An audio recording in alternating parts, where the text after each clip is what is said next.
God damn. Good, dude. You're getting good at this. You're getting good at this. I would say from the first week to now, you're getting way better at waiting for the music to die down, then hitting it. Look There at you that. go. Man, well, man, first and foremost, before we touch on anything, obviously, man, you guys seen in the intro, we want to send condolences and mad prayers to the Samoan dynasty, right? Um, they obviously, like 2 or 3 months ago, they lost Roman Reigns' dad. They lost Sika, and today, literally as like an hour or 2 hours ago, we got the news that Afa of the Wild Samoans has passed away as well. And man, I couldn't imagine what it's like. I couldn't imagine what it's like, dude. So close together, bro. So close together. So man, again, bro, again, just mad prayers to their family, all of Afa's family, all of his friends, man. And yes, rest in peace to a true legend. Like I said, a pioneer of um, not only tag team wrestling, but what we see on television today in the Samoan bloodline, bro. So it's obviously heartbreaking, man, and it sucks. And I wish them nothing but the best and just healing, bro. So yes, rest in peace. Like I said, man, to Afa and Hawaii, bro. Truly, man. Truly. Losing family's the worst, man. Especially back to back like that. Hope everything goes well for them, man, and all the condolences in the world.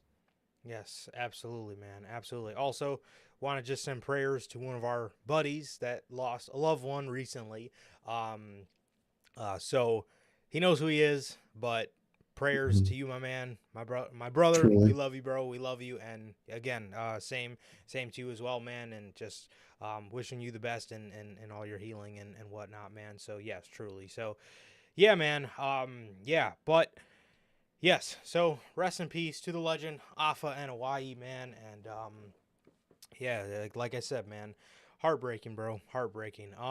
But yeah, man, without any further ado, what is going on, everybody? What is going on, everybody?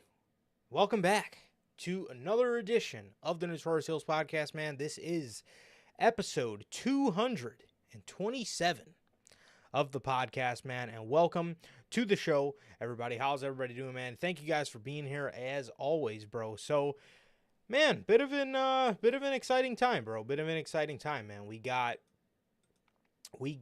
All In coming up in about a week. We got All In about a week, so that's exciting, I believe. Yeah, next right? Yeah, next Oh, yeah. Friday.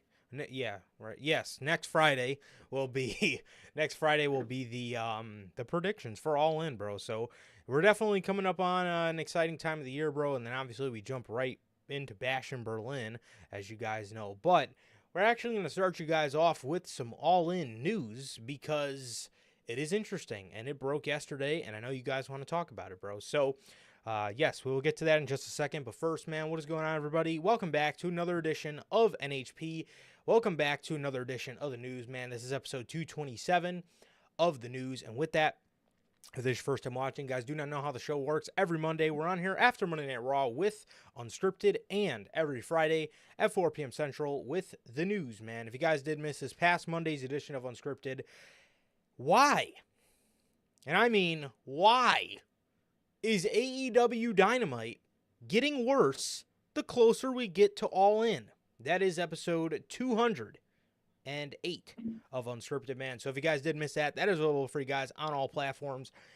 And if you guys do not know where to find us, man, that is Anchor, Spotify, Google Podcasts, Apple Podcasts. And if you want to see it first, join us right here live, like I said, every Monday after Monday Night Raw for Unscripted, man. Also, if you guys have not got a chance to get your hands on some of the official Notorious Heels podcast merchandise, you guys can now find this live on the merch shop. That is bonfire.com. Link is at the top of the description of this very video, where you can get the brand spanking new design to commemorate the rebranding or the next chapter of NHP with the next chapter shirt, man. So as you can see it live on your screen right now, man. So with that, again, if you guys do have not got a chance to pick up the merch yet, that is available for you guys on bonfire.com. Again, link is at the top of the description of this very video, man. Also, if this is your first time watching and you guys do not know who we are here at NHP, I am Johnny, one half of the host of this very show. And as for the other half, we got my man Sir K here. How are you doing, bro? I'm doing good, man. I'm doing good. Just been chilling out, man. Been chilling out, been pretty normal. Overall lately, just getting things done and waiting for these pay-per-view weekends, man. I'm excited. Got All In, we got Bash, and they're both upcoming, and I'm very excited. Back to back, fun weekends. I can't wait, man. But like Durante always asks, how's life? How's family? Life's good, family's good. How is everyone doing in the live chat? Durante, Bell, Logan, anybody else, and anybody in the replay mafia, man. But what about you, man? How are you doing? Yeah, bro, I'm doing all right, man. I'm doing all right. Like I said, bro, just kind of getting ready for these busy upcoming weekends we got coming up, man. Excited for them. But yes, they are going to be just that, busy weekends. But regardless, man. Other than that, man, just yeah, doing good, bro. Doing good. Nothing too much. Like I said, other than just preparing and getting ready for these big pay-per-view weekends and for what we have and what is done. I think you guys are really gonna like what we got coming up for the pay-per-views and the look of the reviews and whatnot. I think, yeah, I definitely think it's some of some of the it's definitely some of my prouder work that I've done. So I'm excited to show you guys, and as I always am. But yes, I'm excited. I'm excited, man. But like I said, bro, we got yeah, we got just big stuff coming up, bro. Big shows coming up, man. So yeah, that's pretty much the majority of what's on my plate at the moment. But yeah, but other than that, as Durante always asked, man, I'm good. Family's good. And what about you, Durante? Logan Bell, how the hell are you guys doing? And whether you guys are here now or whether you guys are part of the Replay Mafia, man, my guys, JT, JB, how the hell are you guys doing, man? And thank you guys for being here as always, man. So, um, yes, sir. Yeah, definitely, bro. As I'm reading chat, yeah, definitely, bro. Rest in peace to Afa, man, for sure. But Bell, I don't know nothing about soccer or football, but I'm glad you're happy. That's all I got. Exactly. That's all I got. That okay, yes, I do. Okay, if I do know one thing about soccer or football, it is I know you don't like Tony Khan's team. There So you go. so, so there it is. There it is. And at this point he's making it very hard to like a lot of the things that he's producing. But man. So yeah, bro. And you know, me and Bell, we were getting better. Now I'm finding out Bell missed unscripted. Ah, dang. Yeah, you're right. Unbelievable. Retracted. Every nice thing I said about Bell, retracted because of that statement. Unbelievable. Despicable acts on the weekly, every Friday. Bell doing something something devious, bro. Man, I can't catch a break. However, Never can. however, it's rough, but you know, we're getting through it. Okay. News, man. She missed Raw too. Oh yeah, yeah. I would say you missed a pretty good episode of Raw. I enjoyed Raw for the most part. From what I believe. I believe. Exactly, Johnny. That's What? what you need to do. Hold on. Exactly. You're right, Bill. You're right. Okay, you don't got no room to talk. Okay. You're okay. All right. I'm Don't get me I'm a started on really you. focused man. Don't I'm even the get me. most focused man here. You're the really okay. I'm gonna get distracted. Okay. Or excited.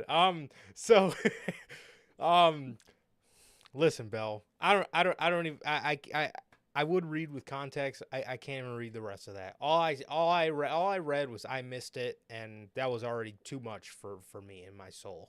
I had to retract my eyeballs from the text. So Unbelievable. Unbelievable. Bell, unreal. Um, wait, I are say you watch saying Dynamite.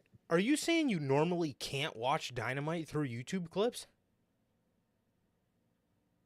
That's like the best way to watch it. This fucking guy. Let's get on with the fucking news, man. Jesus. Um, That's the best way to watch God. Dynamite. Boy. Oh Lord. Hey, you're not wrong, but we're okay. You're done. All right. So officially, it has been announced as of yesterday. As of yesterday, it has been announced that AEW All In is going to Texas. Okay? A- Yeah, don't ever do that again. AEW All In is going to Texas.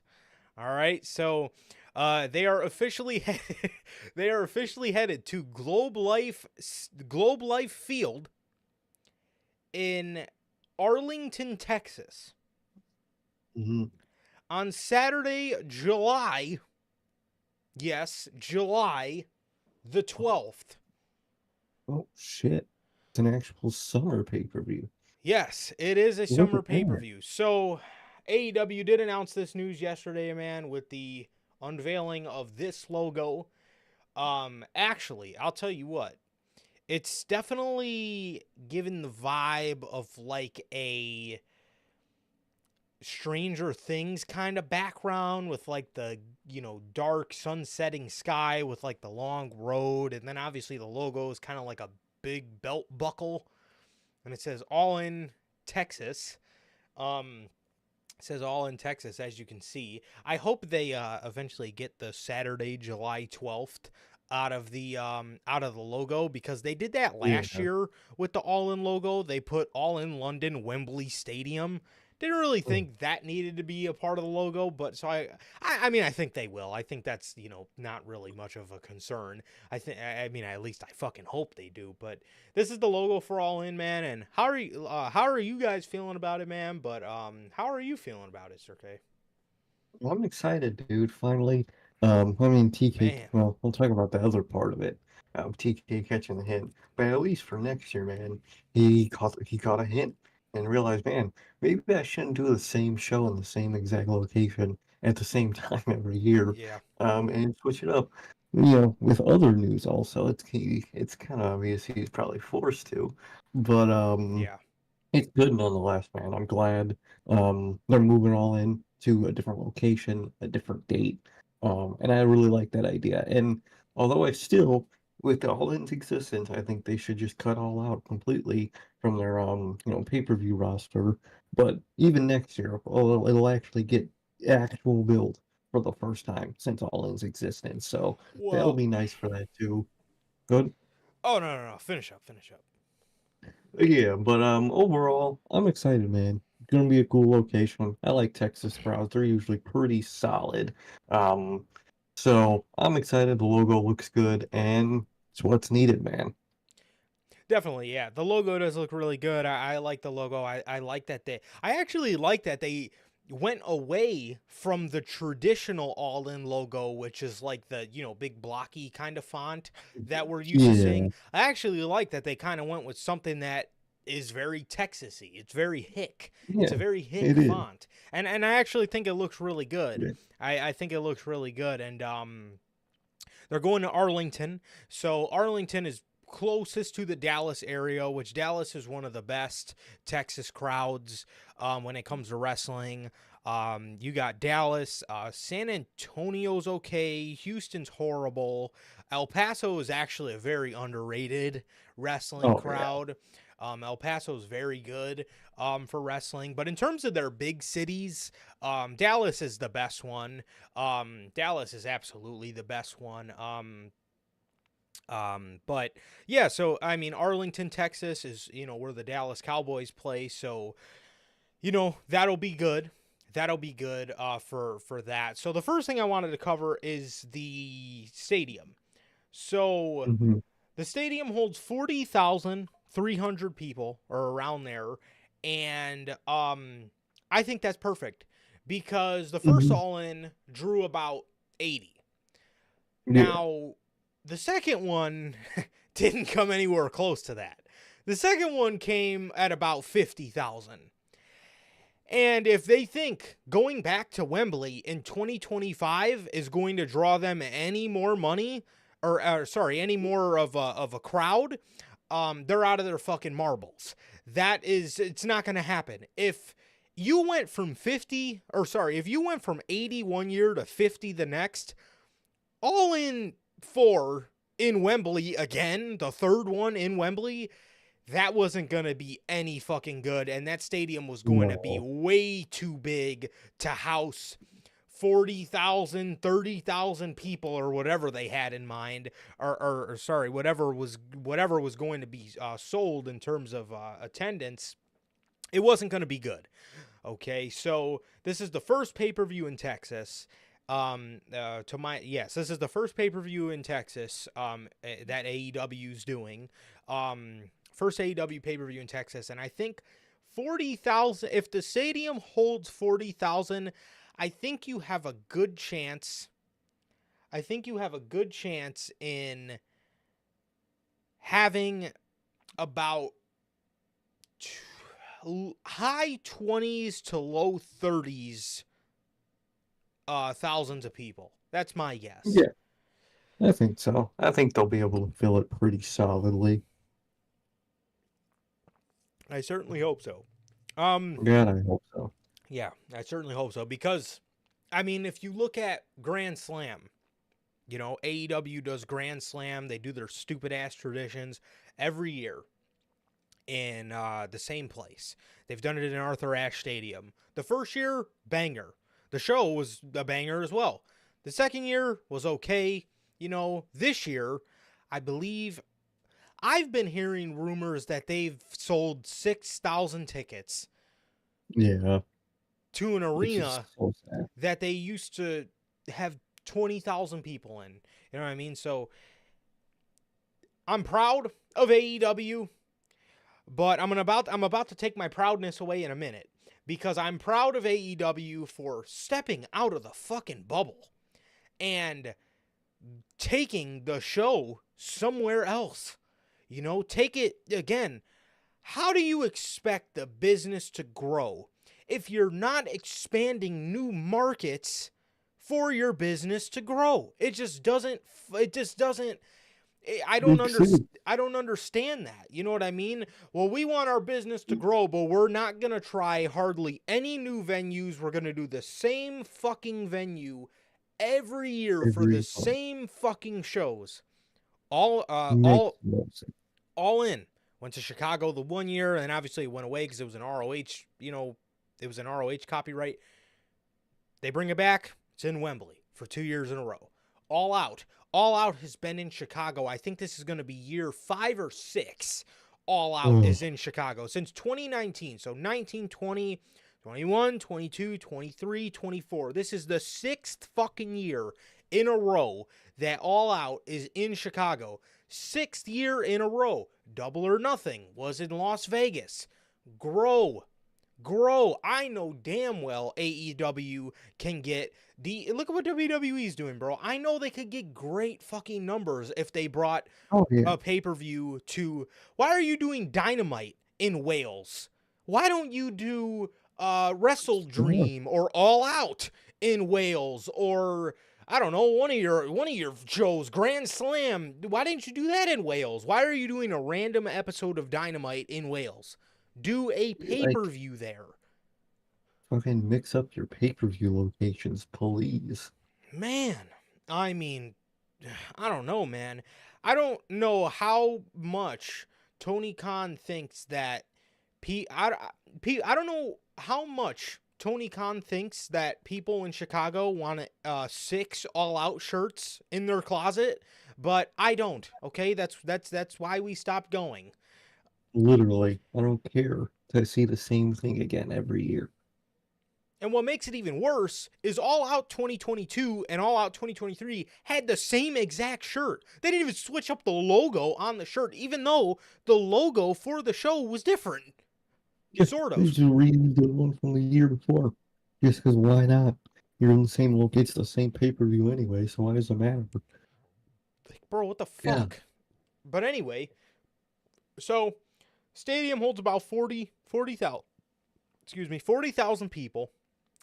And again, like I said, my guess is that they're probably going to get high 20s or low 30s for, their amount of people that they're going to get in the arena. And then the stadium also does have a retractable roof. That's good. So that's good, just in case of rain or whatever. But the show is taking place in the beginning of July. Yep. So some people might look at this and say, well, they're moving it further from All Out. That's a good thing. And it is a good thing. However, a lot of people are taking into consideration that Forbidden Door takes place at the end of June. So unless they move Forbidden Door to the middle of June, which, again, wouldn't leave much time for Double or Nothing and Forbidden Door to breathe, we're still going to get we're still probably going to get a very, I mean, if Forbidden Door takes place at the end of June, that leaves you what, 2 weeks to set shit up for All In? Unless they get rid of Forbidden Door, because I would totally fucking be down with that. I hope so, because next year they got the Wrestle Kingdom, not Wrestle Kingdom. Yeah, the Wrestle Kingdom part of the show. Yeah, Wrestle Dynasty. I already forgot the fucking name of the thing. But they have that. So you might as well just scrap Forbidden Door next year. Please, because that Please show. I mean, again, they turned out some great matches, but what is great matches if I don't care about them? The only one I had any sort of, interest in was Will Ospreay and Swerve Strickland. Like, dog. And I had to wait all the way to the end for that. I had to sit through a fucking boring ass Naito and Jon Moxley match, and that's time of my life I'll never get back. But anyways, I see we sat through a lot of bullshit. Okay, I don't understand why they couldn't have done this stadium, but at the end of July, maybe a week or two before SummerSlam, I think would have been perfect. Because once you get done with Forbidden Door, that gives you about a month to build to All In, and I think that would be great. And then that gives you another month to build to All Out. And I think that would be awesome. Now, so again, the date kind of concerns me a little bit. Like I said, just because of the fact of the matter being, Forbidden Door is so close ahead, or so close, behind. So I just really hope we don't get a lackluster build. But, that's, I mean, that 90% of the time, a lackluster build is always a concern with Tony Khan. Yeah. However, no matter how much time they're given. Yeah, exactly. However, man, I really hope they do right by the build, and I really hope that, Forbidden Door doesn't put a damper on the All-In build. Because if you look at what he did this year, a month, if All In would have been at the end of July or early August this year, do you guys know how perfect that build would have been? Because the month of July was perfect. After Forbidden Door, it was fucking incredible.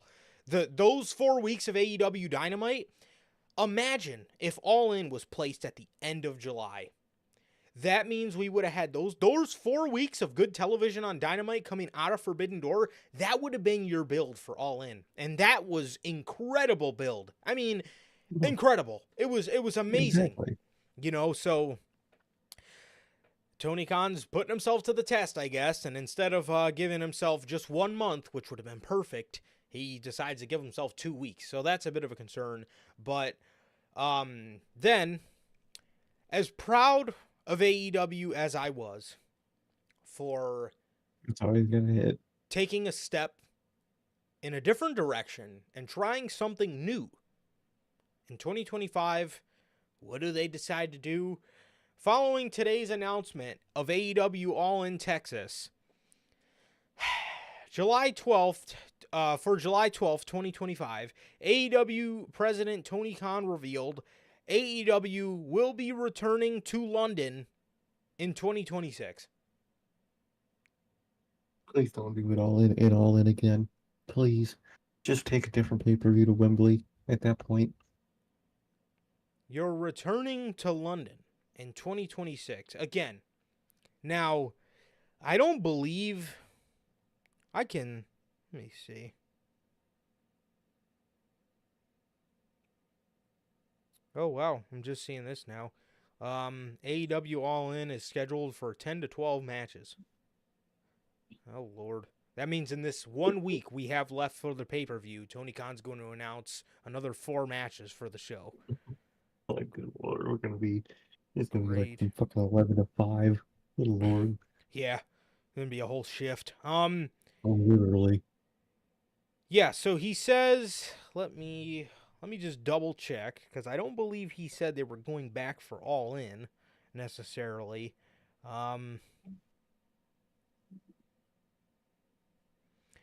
Yeah, so it doesn't say, it doesn't, as far as what I'm seeing, he says they're going back to London for All In. They're going back to London in 2026, but it doesn't necessarily say for All In, but I mean, he was talking about All In, so maybe that is what he's referring to, but Tony, why? I You just don't, can't help it. I mean, can you not help yourself, bro? I mean, why do you No. have to? Why do we have to return to the venue that held 2 pay-per-views in a row for that event?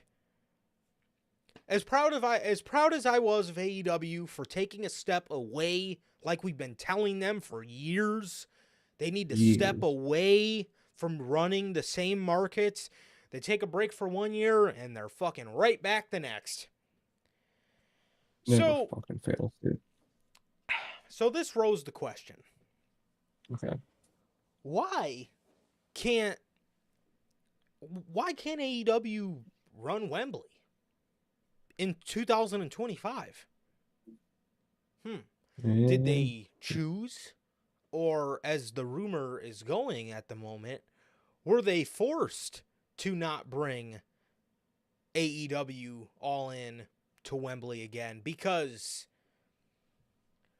the ongoing rumor is that WWE is bringing the first 2-night SummerSlam to Wembley Stadium in London in 2025.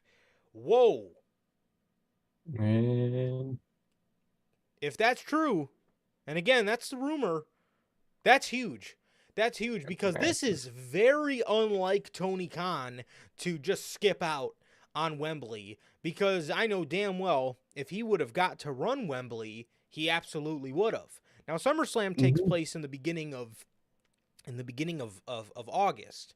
So you might say to yourself, well, why can't AEW just run Wembley at the end of July, or in the beginning of July, or at the end of August? Why can't they still run Wembley? Even though WWE's going there, All In and SummerSlam don't really coincide with each other in terms of dates. Well, we brought to you guys about a year ago, in June of 2023, WWE does not want AEW running certain arenas close to them. According to Dave Meltzer of the Wrestling Observer, WWE has put clauses in their deals with arenas that book WWE and AEW that AEW cannot run a certain number of weeks before or after a WWE show. The clause reportedly says that AEW and the arena cannot announce the show or sell tickets until after the WWE show. This would obviously leave no time for them to promote All In, because WWE would be running the venue, and a certain number of weeks before or after, Saturday, July 12th is about 3 or 4 weeks before SummerSlam, and August 25th ish is about 3 or 4 weeks after SummerSlam.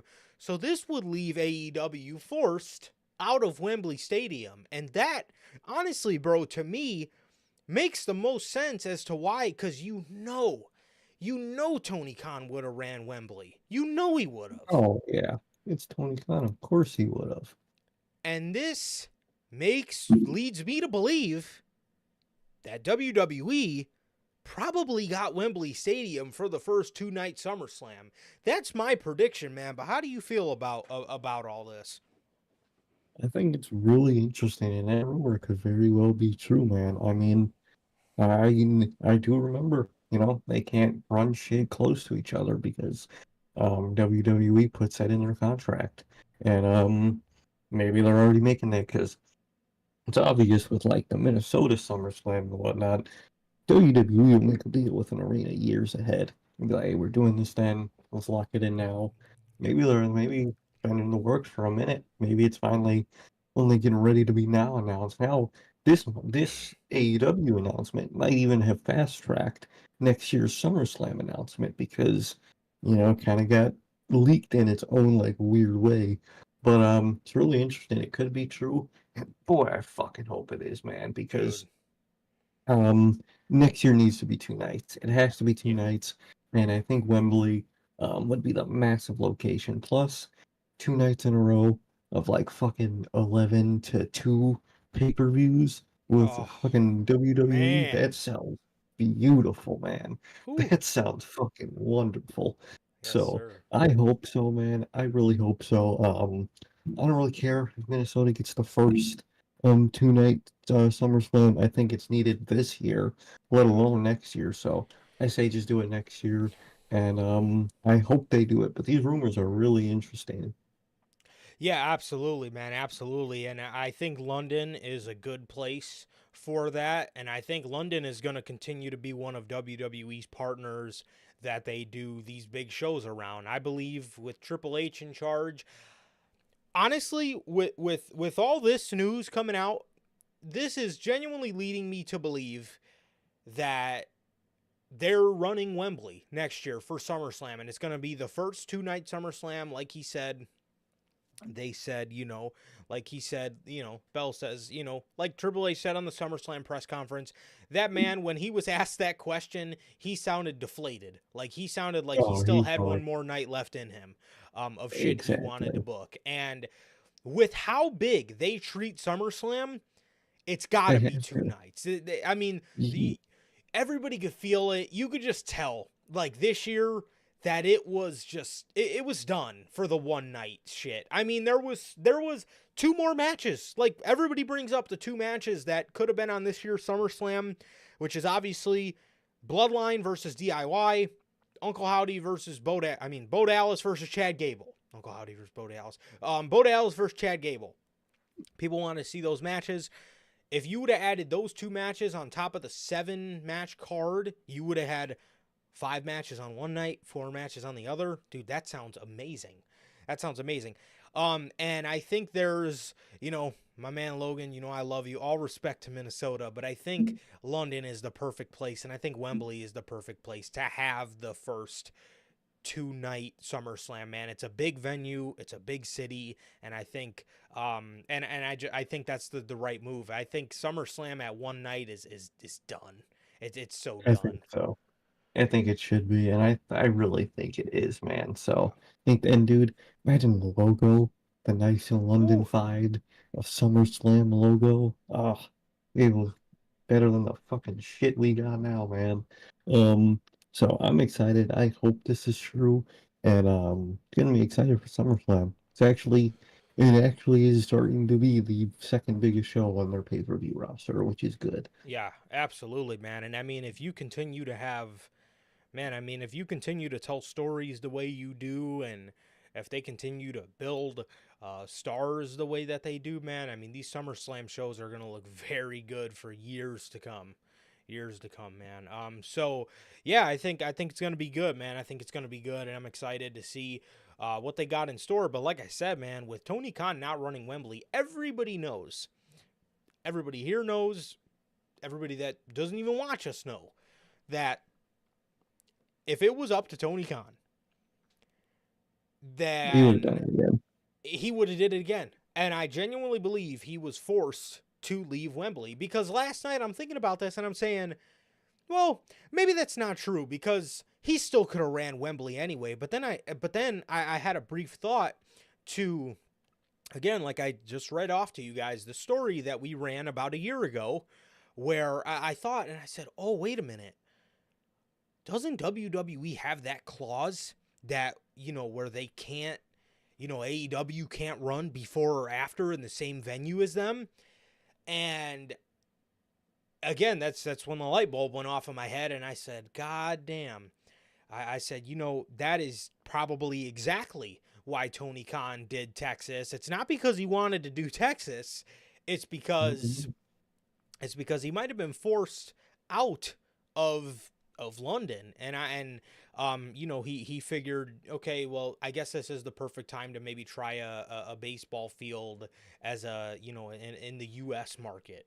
So but hey, if Tony Khan is pushed into trying out new venues, can we fucking please push him more? Do a Chicago show by All Out. Do a fucking Vegas show Yeah. by Mania, which would no, it's already both confirmed. So Mania Vegas isn't fucking up Mania or Vegas Double or Nothing. Sadly, I wish it would. I wish it would have fucked up Vegas for Double or Nothing, so they could have fucking moved it. Yeah. I wish, dude. But yeah, man. So very exciting, man. Very, very exciting, man. Very exciting to think about SummerSlam, and also very excited to see what AEW does in Texas, man. But yeah, SummerSlam, dude, if it actually does go to Wembley Stadium for 2 nights, man, I think that is so exciting. I think that's so exciting, man. I think it's really exciting. Exactly. And that's another thing Belle says too. She says between AEW and WWE, who would be getting paid to put their show in London? Exactly. Come on. So, they obviously know, and if London, I'm sure were to choose, who do we want to run Wembley? Are we choosing AEW for All In, or are we choosing WWE for SummerSlam? They're obviously going to choose WWE. Again, people bid on WWE. They want them to come there because they know that the city, the whole city, is going to garner crazy ass revenue for the time that they're there. So, it's definitely a no-brainer as to who London would choose if they did want somebody running Wembley Stadium. But yeah, man. So it's exciting. But yeah, I'm excited for AEW and I'm excited for WWE. I just wish AEW wouldn't say we're trying something new, but then the year after that, we're gonna go right back to doing what we were doing before. So you should always be trying something new. What WWE does with their fucking things. You move it around. Yes, test the waters, see what works, see what doesn't work, and if you fail, at least you fucking tried. Exactly. Look at Def Rebel. Let's give Roman Reigns a new theme song. You fucking failed miserably, but at least you fucking tried. But please switch it back, because good lord, I don't like the new one, dude. I don't either. I think it's so overdone. It's so overdone. Overlist. It's weird, dude. It doesn't hit nearly as much as his old one did. No. Same thing with Cult of Personality, bro. Just give him the original Cult of Personality back. Yeah, I don't. God. I mean, why are we doing these weird remixes? I mean, come on. Anyways, a little bit off topic, but yeah, it's like what we always say with AEW, man. They take 5 steps forward and they take 15 fucking steps backwards. It's like every time.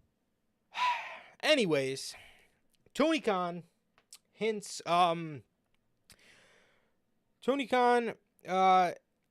at multiple big announcements for AEW being imminent. He says it with an interview with TV Insider. He says, we're on the verge of the most important announcements in the history of AEW. There are multiple aspects. The arrival of these announcements are imminent. We'll have big news that could come at any time. Isn't that the best kind of wrestling surprise when you know something is coming and you want it and it's exciting, but you're not sure what it is, but you're not sure when it's going to happen. You have that feeling it's going to happen. The future of AEW is very bright. Well, I'm assuming we got one of them, obviously, with the announcement of All in Texas. I'm assuming that was one of the big announcements. And, interesting. I wonder. I can see that. I wonder if they can, like, cut it, like drop it, or I wonder if they have to hold on to it for however long that they, paid for it or whatever. I think you can drop it, but I think you won't like get your money back to like equate the time. So I think they're just gonna hold on to it since they paid for it. I could see that. I could definitely see that. I could And definitely see that. WWE, they're too cheap to actually just buy it from them, so Yeah. they made their own version. Yeah. Yeah. Well, hopefully we get the right version of it back because, yeah, I mean the new one's all right, but it's just not Cult of Personality, It doesn't hit the exact same, Yeah, man. exactly. That would be as dumb as, I don't know, changing Roman Reigns' theme song, but, You whatever. fucking changed his song, dude. How fucking stupid. And why didn't Roman be like, yo, That's it, bro. yeah, pull an Orton, fucking deny it. Just Exactly. look around in the PA system while you're sitting there listening to the shit with Triple H and just say to yourself, hell no, absolutely not. Yeah. Remix give my shit voices. back. Oh, bro. There was probably like snake Fuck. sounds in it and shit. Dude, that would have been so fucking bad. But anyways, letters in all of professional oh wrestling. my god, the Def Rebel mix, bro. K-O. But yeah, so Tony Khan says there's a lot of big announcements coming up, man, and I am Don't give them any ideas, I was gonna bro. say, Like yeah, the last one standing. don't even throw that into existence, please. I'm glad they didn't remix anything for Shatter to remix like a Wyatt 6 version of it. I'm glad they didn't fuck with that at all. They knew they would got too much hate for that. They knew to stay away from that shit. Yeah. But man, I mean, how do you change Roman Reigns' song, dude? Like, what? How is that even a thought in your brain to do? I don't get it. But anyways, back on track, bro. He says there's a lot of big announcements for AEW, and I think we got one of them. I think we're about to read off potentially another one of them. But yeah, man. I mean, it's good, man. It's good, and I hope this means something as far as their TV rights and their what is it called? Their TV rights and their streaming service, because I mean that is the one thing in AEW that is just sorely needed. I mean that at this point that jumps off the page in terms of just needed things in AEW, and I hope that they I hope they get with the program soon. So I really hope they do, man. Definitely. With that, the Sporting News is reporting that AEW has lined up an Australian stadium show for 2025. It is understood plans for the company's maiden Australian show are well advanced, with sources confirming with AEW power brokers that have been scouting venues along Australia's east coast. They have been scouting Sydney's Alliance Stadium, Brisbane's Suncorp Stadium, and Melbourne's Marvel Stadium, with entertainment company TEG understood to be backing the event. Hey. This is great. This is great. I Yeah. thought WWE ran a show in Australia earlier this year, and I thought it was great. I thought it was great, man. I thought the Australian crowd was very good. I thought it was very good, and I thought the show had a nice atmosphere behind it, as you know they brought Elimination Chamber there, and yeah, I thought they did great, and I don't blame AEW at all, and I'm glad again that they're trying out new markets and trying to see what works. You know where interest is for certain things, and I'm overall, man, overall very glad that they got multiple venues that they're looking at, and you know I'm glad that I'm glad that they got multiple venues that they're looking at, and I can only hope they bring an actual AEW pay-per-view there. Exactly. Bring a real one, dude. Don't bring no random like TV event there. Do it just a legit ass pay-per-view there, please. Exactly. Give Australia Double or Nothing. Give them Revolution. Give them All Out. Give them Full Gear. Give them Wrestle Dream. I don't know. One of your legit shows that you do. Dynasty. I don't know. Give it to Australia. Do not give Australia their own pay-per-view. No. Do one of your pay-per-views, but just do it in Australia, please. There. Exactly. More specifically, Double or Nothing or All Out. Please give it to one of them. Break Please. the cycle, please. Yeah. So, yes, Lord, please do not give Double or Nothing or Chicago, one of the shows, that is All Out or Double or Nothing. Please give one of those shows to somewhere else. Get a different atmosphere. So, speaking of AEW, according to PW Insider, management have been really happy with their Collision and ROH residency in Arlington, Texas.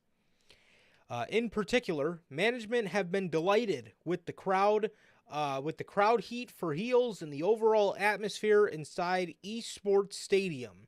They have been thrilled with the Arlington partnership so far, which could have potentially led them to going to Arlington for All in Texas. I could absolutely see that being a reason why Tony Khan, wanted to do All in Arlington, is because he kind of has a already made relationship with, Arlington. With them. Exactly. He's probably like, damn, these crowds actually make noise, man. Maybe we can do these for like an actual show and not Collision. Definitely, man. And I mean the smaller, more intimate setting for Collision, although it's sad because I was at the first Collision and they sold about 20,000 tickets for it, and they were selling very good for Collision in that whole CM Punk era. Obviously, everybody knows where that all went to. Everybody knows where that whole Collision era went to, and now they're running in front of, I don't know, 3,000 people maybe. You know what I mean? And it is sad, but at this point, it's what you had to do, and it makes the most sense. I would rather the 3,000 seat arena than a 20,000 seat arena that has 3,000 people in it and you can't hear a fucking peep coming from the audience. So I would definitely rather the smaller venue, like I said, even though it is sad. It is sad that, we did kind of have to come to this for a Collision. I mean, it's what we had to do, and sometimes, bro, the smaller settings work. I mean, you look what happened with, NXT and Full Sail University, and if AEW thinks that this works for them, I don't watch Collision. So maybe you Collision Cowboys would fucking know better than I would. But if the Collision crowd is great and if it works for the show, again, like I said, it's sad, but it works for the show at this point. And Again, it's better to run a smaller venue than to fucking embarrass yourself every week by having members of your audience post a picture of tarps. So Exactly. yeah, So I think it's a smart decision. Like you said, I don't watch fucking Collision. All the Collision crybabies, the Collision cowards, whoever may watch Collision. I hear it's one of those fucking AEW diehard shows where they have fucking hologram and the Beast Beast Mortos. TARDIS, whatever his TARDIS? fucking I fucking know everything. Beast Morto or whatever. Um it's one of those AEW diehard shows where they just have just a good old wrestlers there and whatnot. So watch what you want, but not for me. But good Yeah, for at least the environment of the show. Like they have a crowd that actually likes to be there, and you could actually hear noise, not see tarps, and it makes the show less embarrassing. absolutely. Absolutely, man. So, with that, um, AEW, it looks as if AEW has signed. It looks as if AEW has signed independent wrestler. Fightful Select is reporting AEW has signed independent wrestler Dynamite Kid Tommy Billington, or Mark Billington, the nephew of the legendary wrestler Dynamite Kid. According to talent close to Tommy, he has been signed by AEW. However, as of this writing, his official debut for the company is unknown. He's worked multiple shows for AEW in the past, receiving strong crowd reactions and reviews from the wrestlers and fans alike, growing to viral status over recent time. NXT reportedly had interest in him as well. However, it appears the 23-year-old talent has signed with All Elite Wrestling. AEW has yet officially announced the signing. AEW has yet to officially announce the signing, and it is unclear if the deal is full time or by appearance. Yeah, that is it. Yo, my man JT, bro, what's up, dude? How you doing, man? Which then led Dax Harwood Of course. to go on his IG Live and claim that Tommy was talking to him about his financials.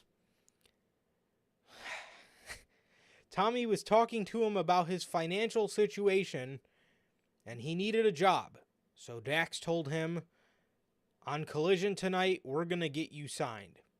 They had a match and he was offered a contract and he sat on it. The next day, WWE people called him. Thank you, Dax, for telling us that he was struggling financially and needed a job. Yeah. First of That, all, never tell anything private to Dax Harwood because he's just gonna spill it out. Thanks, asshole. Just yeah, he was really struggling. He was poor as fuck. So give him a job over here. yeah, no, Okay, thanks, asshole. nothing like fucking Aaron Bro's financial fucking grievances on IG Live. Thanks. Like, bro, like he ain't gotta explain all this. It's gonna if he ever is something good and becomes a big star in the company, we'll hear it in his fucking documentary one day. Yeah, I don't fucking need to hear it on IG Live, dude.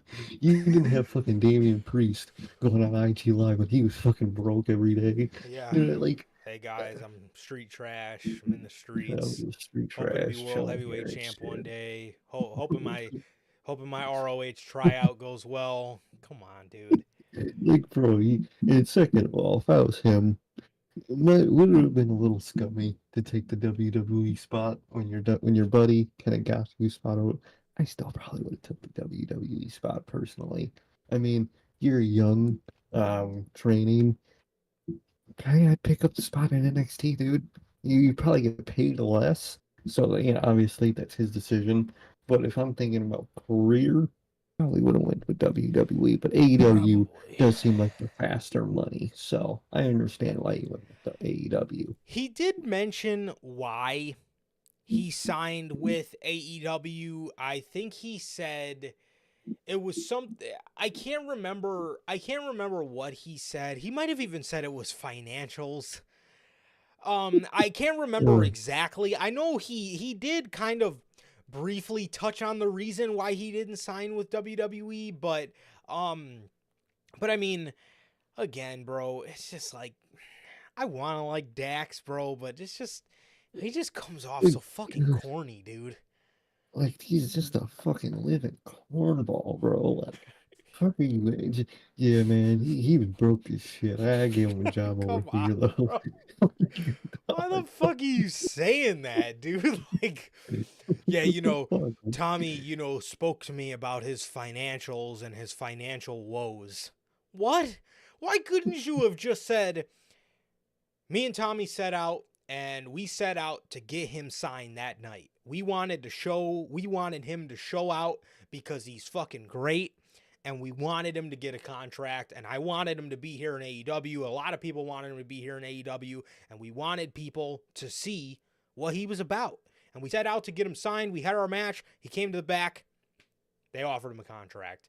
You really have to fucking say, and again, outing, WWE had interest in him too. Probably another reason why WWE is why Dax Harwood is not making his WWE return any more No, plausible.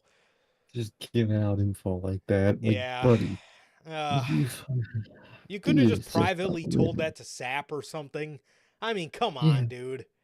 we would have just got fucking a couple sap eyeball emoji tweets, and Yeah. then that's it. We wouldn't have to get the fucking details about this man struggling financially. You don't need to know that. If I was him, I wouldn't want people to know that. What the fuck? Yeah, and then again, I mean, going out there and mentioning, he decided not to choose NXT for this or that reason. Are you trying to get WWE not to like the guy either? Like, what?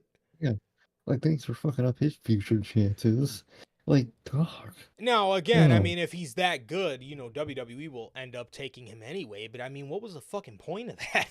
What was the point of that, dude? Yeah, man. I mean, it's just, again, I mean, I want to like the guy, but just the more and more he just has his Dax moments, he just comes off like a fucking corn dog, dude. I mean, like, man, I mean, it's I just feel bad for FTR Gunn, dude. He's just got to be associated with this guy that's 24.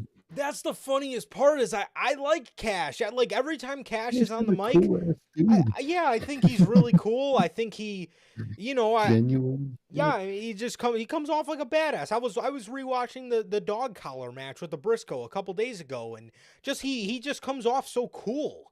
He just comes off so cool, man, and it's just like, just Got got the Dax, fucking bro. pool ball next to you, just fucking corning it up, dude. Like, Oh my shut up, god. bro.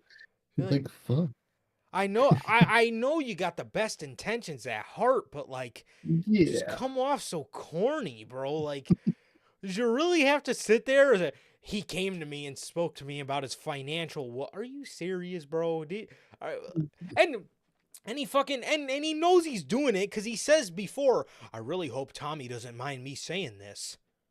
I So don't fucking mind. I mean, what the fuck? I mean, like, if you had a thought like, man, I really hope he doesn't mind me saying this, you probably should have been like, hey, dude, you mind if I tell this story?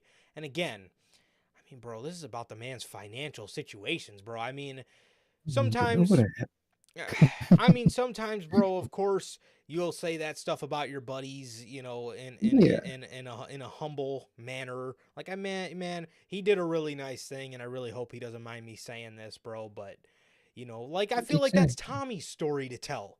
If he were to go out and Exactly. be That's like, not you.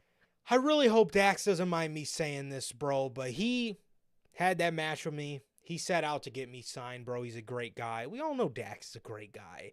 Yeah. But He's I a mean, nice half dude. He's just corny. it's so corny, bro. I mean, God, but gotta love. I mean, really, bro. I mean, you didn't have to. But no, man. I hear a lot of. I haven't seen much of Tommy's work. Um, I hear he's great.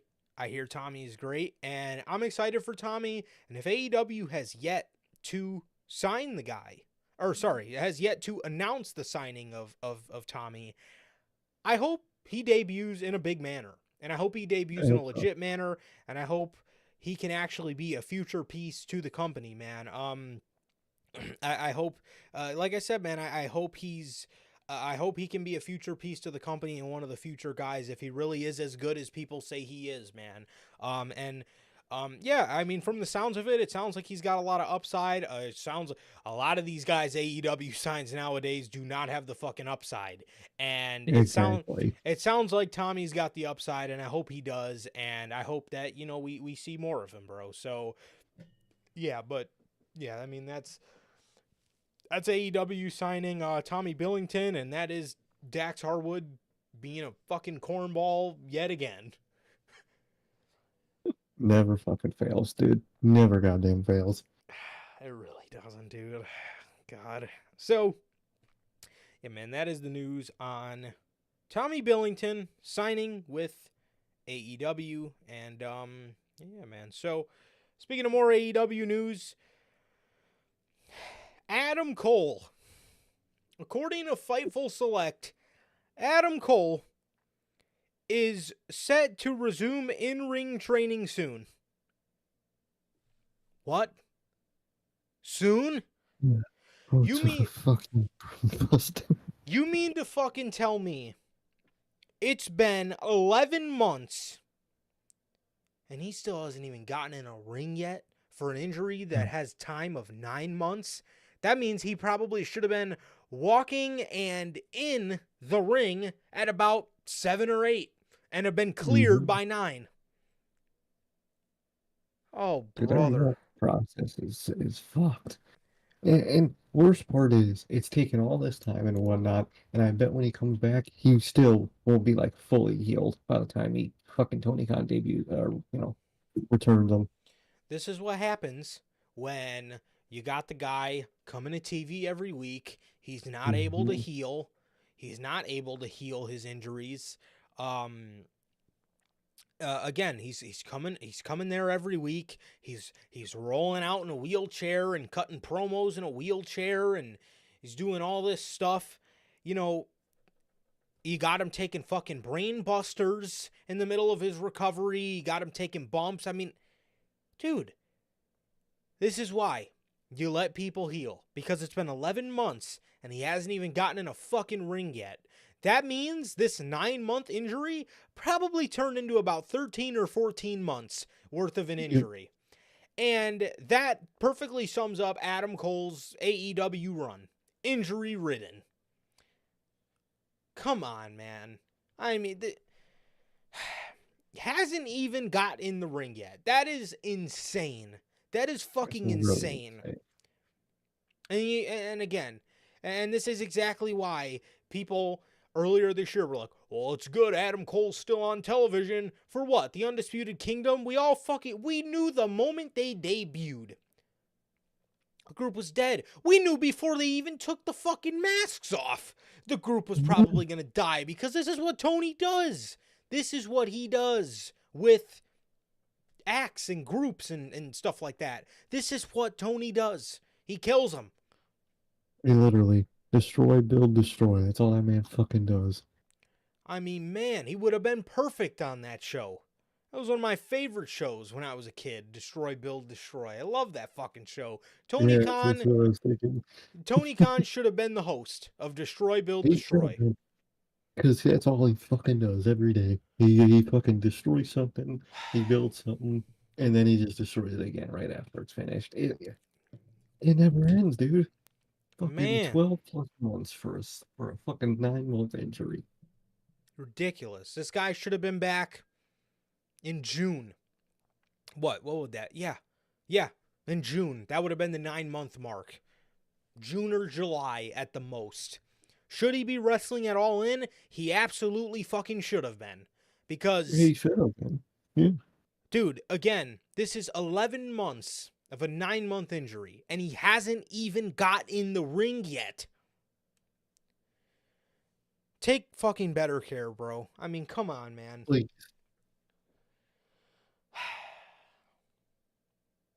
Speaking of injuries, Ray Phoenix.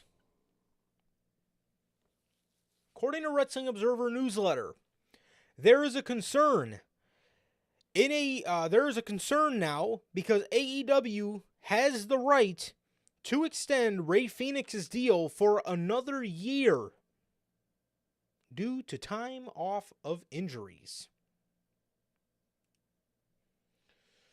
Yikes. I thought I remember reading something last week that Penta was going to try to get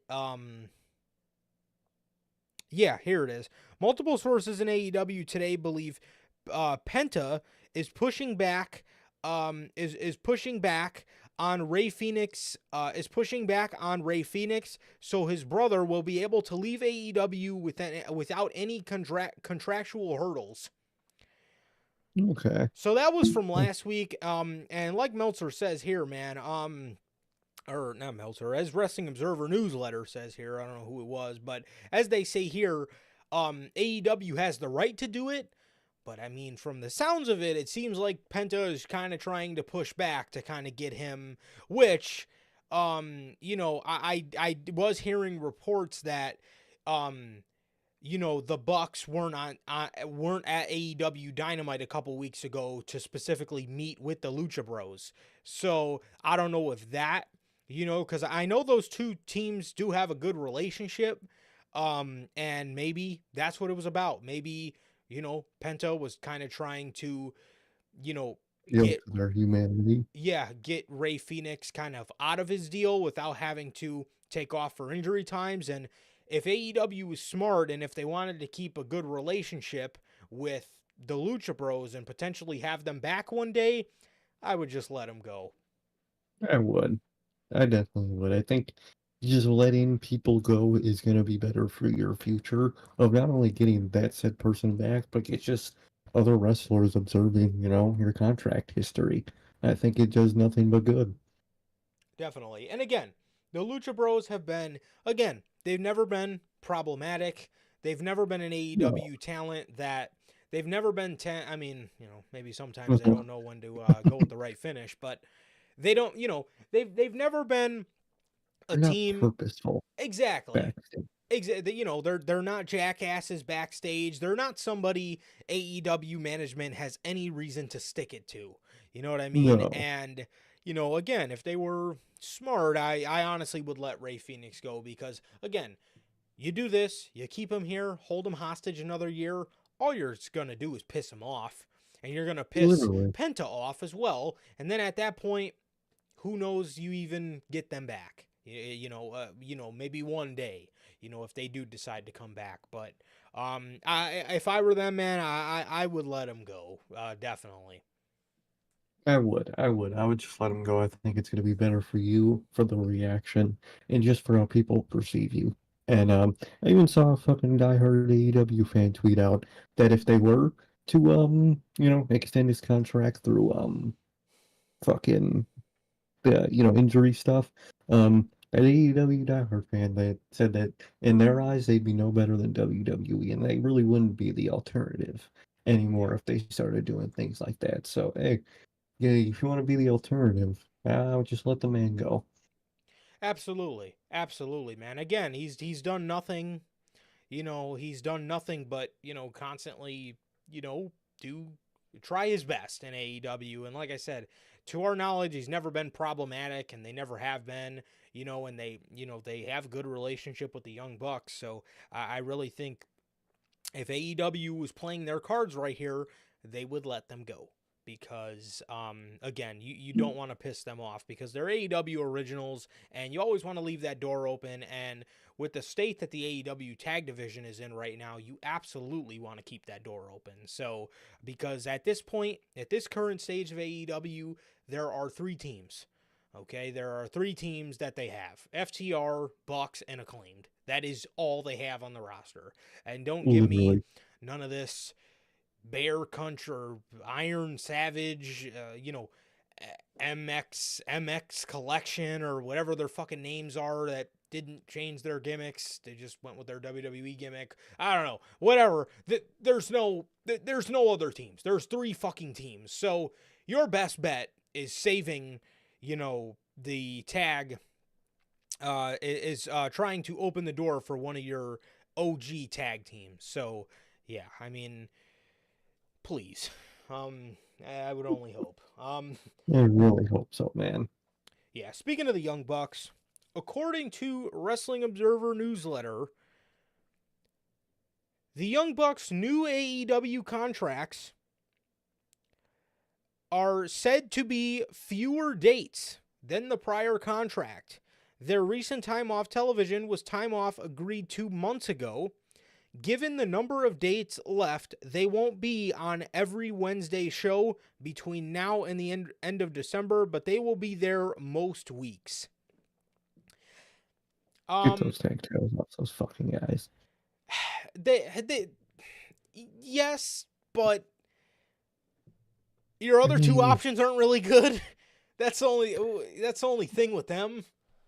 at least we see the tag titles. Like, we see them. But we don't see the tag titles. They're just on their shoulders. So, I mean, you might as well, at this point, this story does not need tag titles at all. No. Well, especially where the story's going. I don't think I need the story much of at all at this point. But, like, overall, dude, I mean, just acclaimed, not for me. FTR right now, definitely not for me. Dude, fucking find your tag teams and make them tag teams and fucking get those titles off the Young Bucks. And I love the Young Bucks. They're the best tag team of all time. I'm saying that. Wow. This is a big FTR guy a couple years ago. Mr. Nice Guy. What's going on, dude? What's up, man? How you doing? Oh yeah, I loved it. I loved FTR a few years ago, and I now love the revival. That's yeah, who I exactly. loved. Even I fucking loved FTR when they came in. They're I right. I liked the rebrand more. Well, I liked the name rebrand. I don't really like the gimmick rebrand, from Revival to FTR, but I like the name and identity and overall look, of FTR to Revival. But man, boy, do I miss the Revival and, stories and actual ring psychology, which they were doing when they first came in, and they just became wrestlers. Yeah, I used to be a big FTR guy, not anymore. Man. Ugh. Yeah.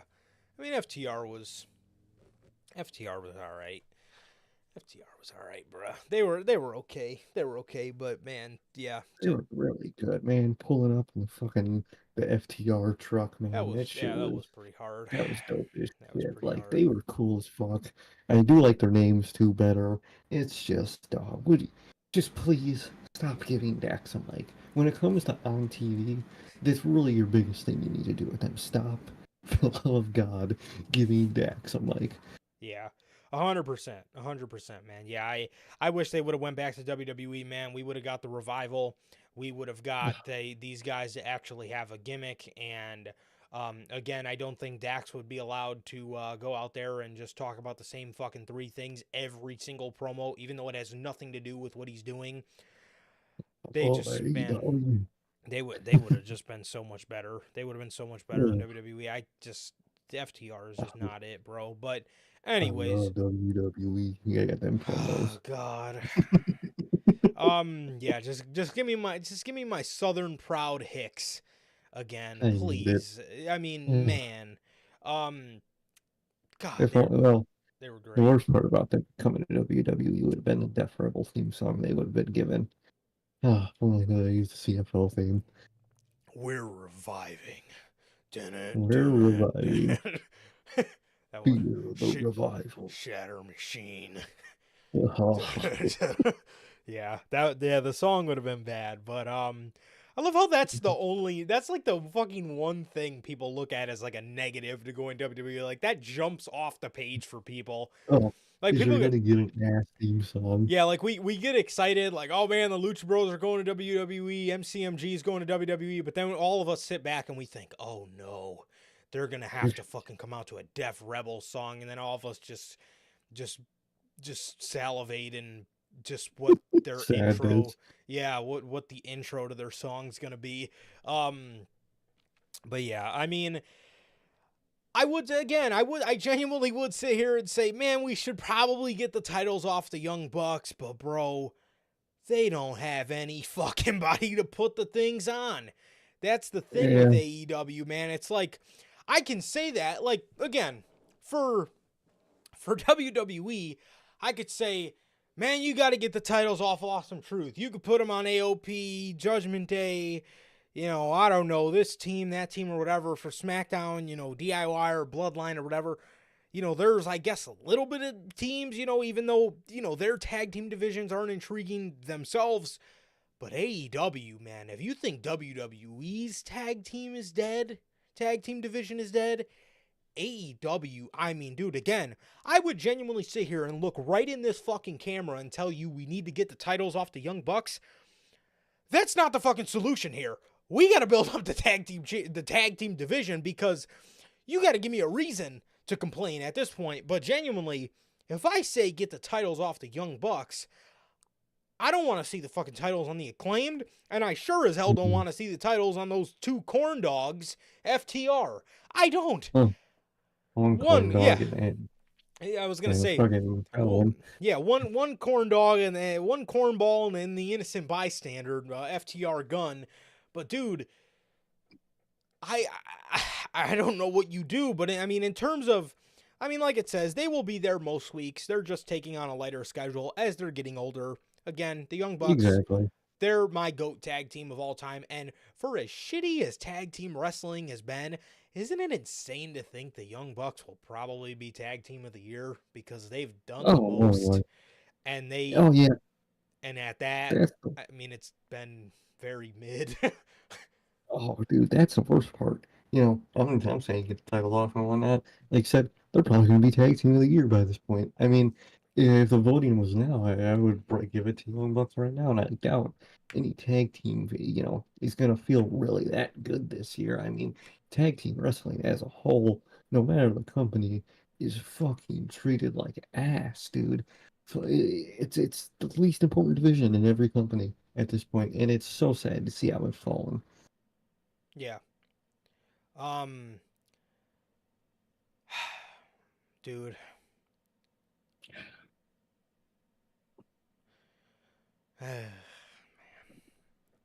Man. Yeah. See, dude, Bell, with that comment, bro, putting DIY and Revival in the same or FTR in the same sentence, man. God, I wish they would have fucking went back to WWE. Dude, could you imagine? I mean, talking about a tag team renaissance. Motor City Machine Guns, you got the Lucha Bros, you got FTR, you got DIY, you got Jacob Fatu and Tamatanga, you got AOP, Judgment Day, the Wyatt Six.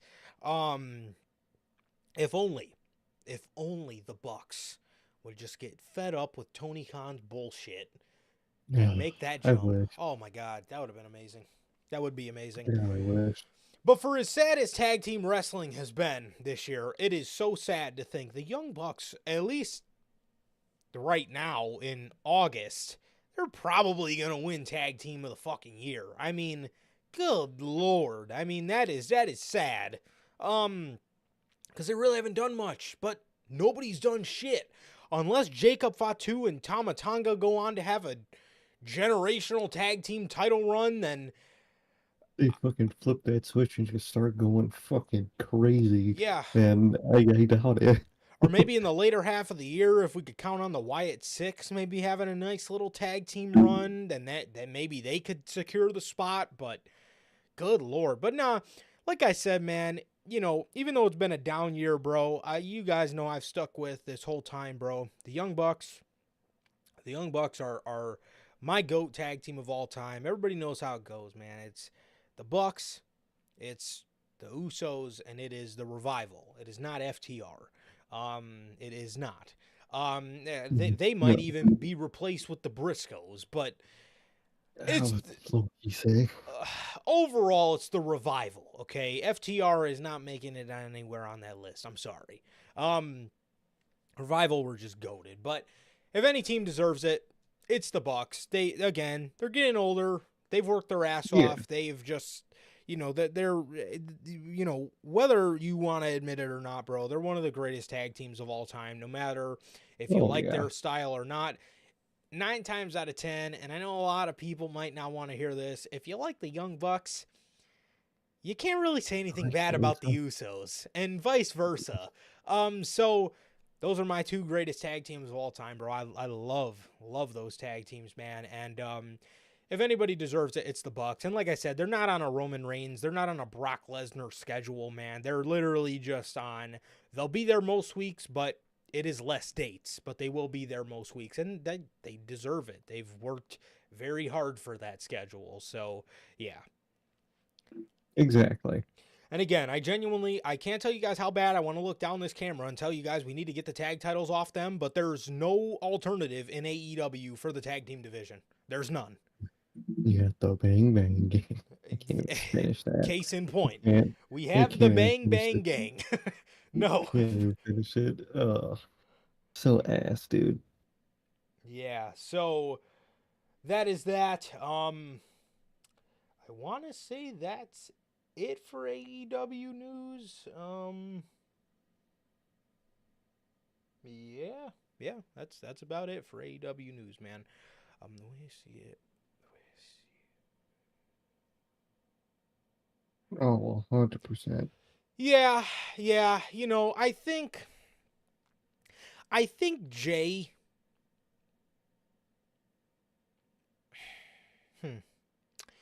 It's getting a little played out at this point, and there's not much he could go accomplish on his own with everything else that's like busy in each division. So I'd say for right now, it's best to get them, back as a tag team when that time arises later this year. I think so, but I'll say this. I still think Jay, at the very least, has a mid-card title run in him. I do. I think he does. And I know a lot of people might not want to hear this because all of a sudden everybody fucking hates Jey Uso. I think that man even probably has a small world title run in him. I do. I think so. Oh yeah. I do. He's mad over, and I know everybody, all of a sudden when Jey Uso first did his singles run, everybody fucking loved him. Nowadays, everybody just hates the guy. I like Jay. I don't think Jay's bad at all. I think Jay can turn out some bangers, but I gotta agree with Bell. I think the faster they're back together, the better, because not only does the story call for it, but I think the tag division needs it, and I think it was good for them to break up because it allowed the tag division to get new teams, because now this isn't the same tag division the Usos were just running in. You know what I mean? Now they're coming back. The Lucha Bros will probably be in the company. They have Jacob Fatu and Tama Tonga. They have Gorillas of Destiny if they wanted to go that route. They have Motor City Machine Guns, DIY, a bunch of tag teams they haven't faced. Okay, a bunch of tag teams. Yes. American made. Yes, exactly. They do have. There's a lot of new tag teams they could face.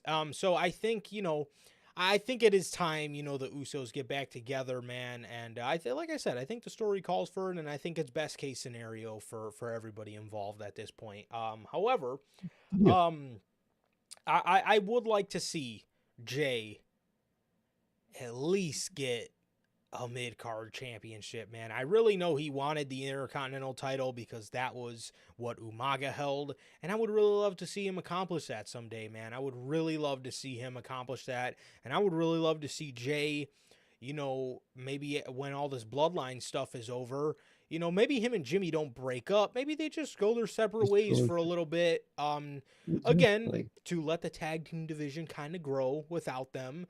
And get it, and have Jay go win. Like I said, people hear world title reign, and they think he's got to go on some monumental run. He can have a short little world title reign. I would have rather Jey Uso during the summer than Damian Priest, if I'm being 100% honest. Oh, fuck yeah! Especially too with the storyline of them screwing over Drew McIntyre and Punk and Jey Uso being good friends, and Drew McIntyre hating Jey Uso and CM Punk. I think it's so much better. I think Jey Uso winning at Backlash would have been best case scenario, and then going on to hold it until, I don't know, you could have had him drop it at Money in the Bank to whoever you wanted to, or whatever the case is. But But Dude, imagine Gunther cooking his ass. Oh, it'd be great.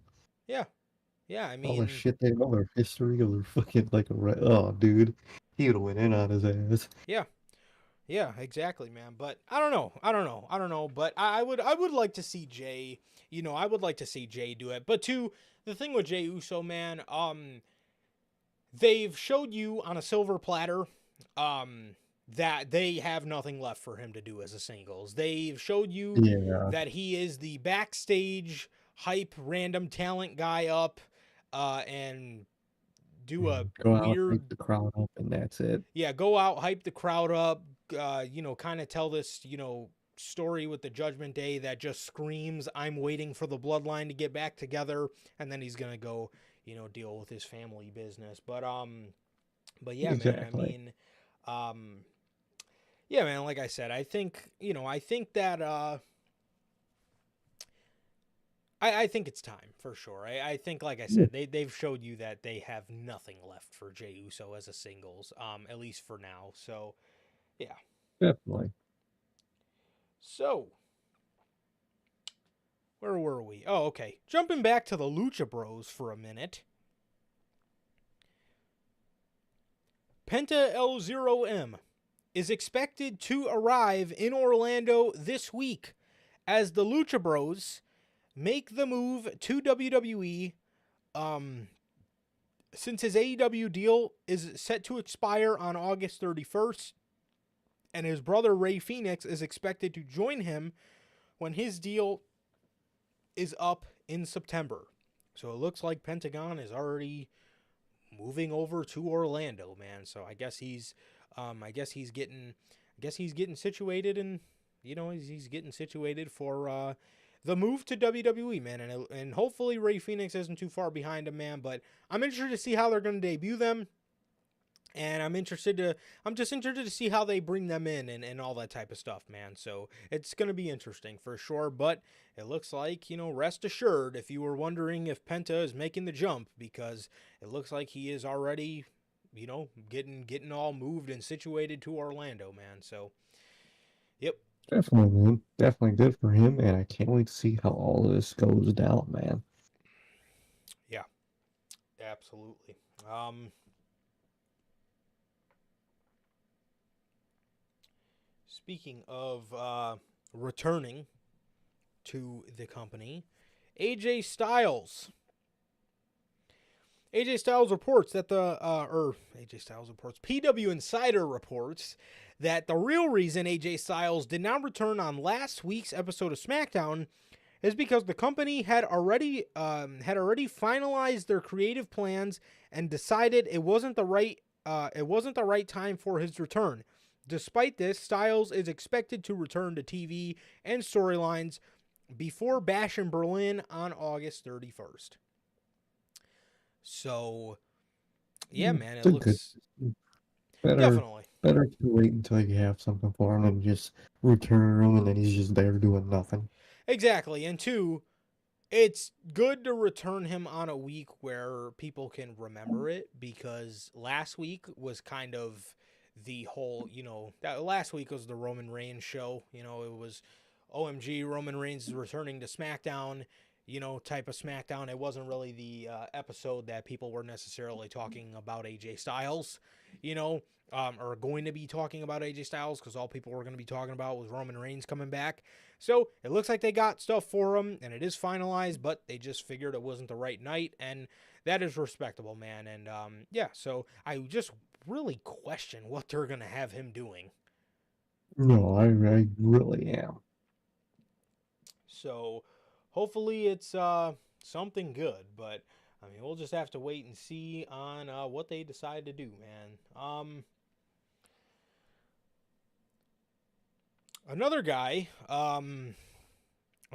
I guess, sort of returning to the company, or re-signing with the company, rather. Fightful Select has learned, excuse me, that Randy Orton has renewed his contract with the WWE for a 5-year extension. So, looks like Orton's up in 2029.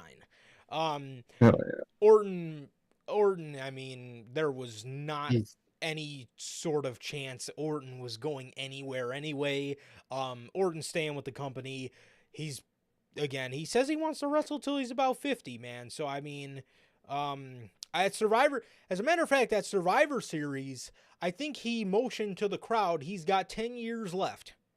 So I mean, I'm expecting him to maybe sign for another 5-year or another 3-year deal after this, because if he says he's got 10 years left, that was in 2023, so 2034.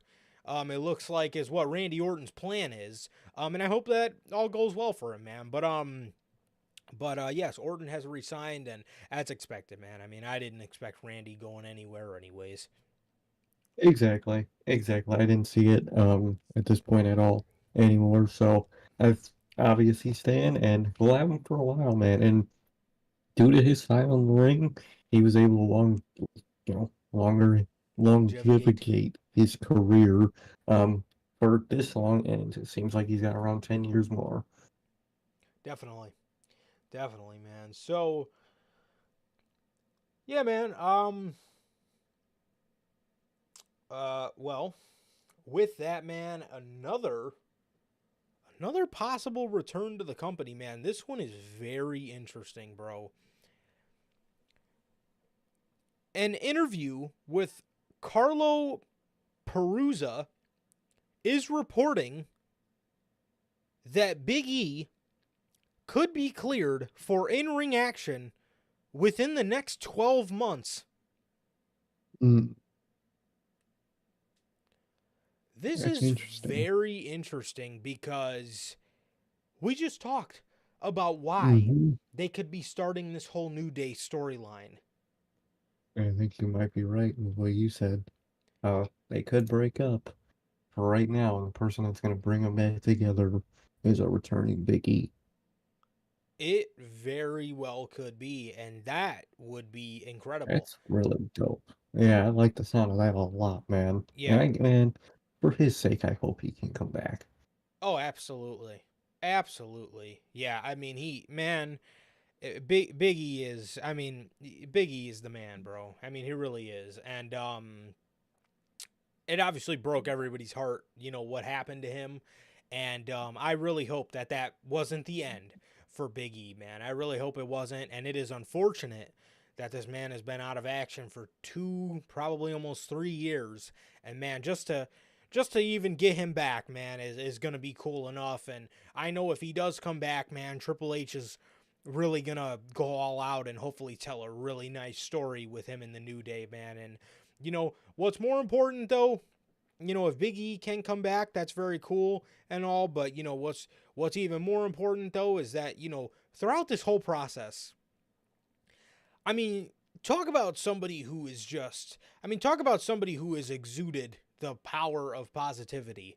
I mean, He this really has. man has never showed, and I'm sure there's been times, but this man has never showed a downside. He's never been negative about his injury. I mean, he's had such a great attitude for such a horrible fucking injury.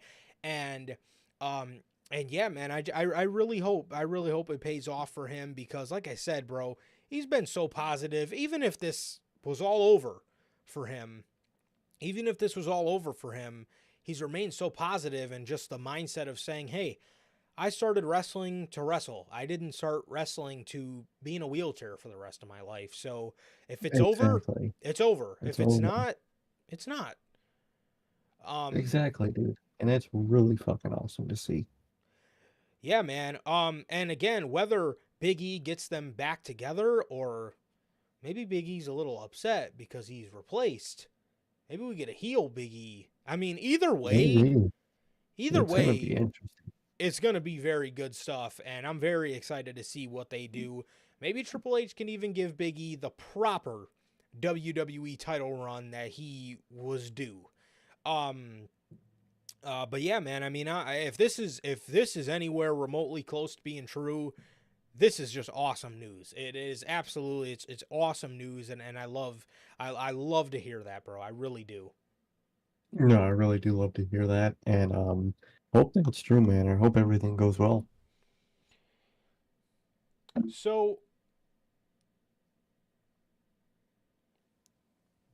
Speaking of more injury news, WWE has announced Dakota Kai will be out of action for 8 to 10 weeks with a torn meniscus and will require surgery. So it looks like we'll be getting Dakota Kai back around October or November-ish, around the two-month mark. Thankfully, it's not that long, and this sucks, dude, because she is literally just coming off an injury. So the injury bug, it looks like, has got Dakota Kai once again. But yeah, like I said, it really sucks. It really sucks, man. But hopefully, hopefully all goes well in her recovery, and she could be back in no time. And sucks for Damage Control, man, and it sucks for her as well. It really does. Injuries are the worst, especially when it happens to people more often than others. And hope this one is pretty fast and pretty good. Definitely, man, because I was surely looking forward to Damage Control versus the Pure Fusion Collective. The Pure Trash Collective. Why would they give them that name, dude? That's an all-timer. The Pure And Fusion Collective. could have just went with Pure Fusion. No, you got to add the in collection afterwards. Oh Lord. Yeah. WWE, according to PW Insider, has filed for the trademark Fatal Influence. I don't like this one either, dude. I really hope this is not the name of a group. That's what it sounds like, but It um, like I think for a show, this might be fine. But like, dude, this sounds like a 2015 woman's faction name. Fatal Influence. at best, stick this as an NXT special, NXT Fatal Influence. I can see that. But even as like a main roster pay-per-view, No, this shit. Fatal Influence. This shit sounds ass. I'm sorry. I don't like it. I don't. Dude, these names they've been coming with. Well, apparently the other one that we're going to talk about wasn't even WWE's idea. So I'm glad they fucking didn't go with that. But, fucking A. I mean, yeah, Fatal Influence does not sound good to me. It sounds like a 2015 Divas faction. No, it absolutely does. It absolutely does sound like it sounds weird. Okay, again, if this was an NXT faction at the very best, okay, okay, I could, or not an NXT faction, sorry, an NXT show, one of their just weekly specials. I guess that would be okay, but yeah, man, as the name of a faction or a main roster pay-per-view, man, I mean, that just sounds incredibly weak, to be honest, bro. But hopefully that's not what it is, but we'll just have to wait and see. What is the Fatal Influence? So, moving on here. Something that injuries had a fatal influence to on this year's WrestleMania. Seth Rollins and CM Punk. PW Insider is reporting that Rollins versus Punk will be delayed until 2025. I had a feeling. Definitely. As to when they do this, I don't know if they do this at Mania to where you have like, obviously I don't see this being the main event, so Punk will probably have to wait another year for his WrestleMania main event, but Rock. Yeah. Fucked him again.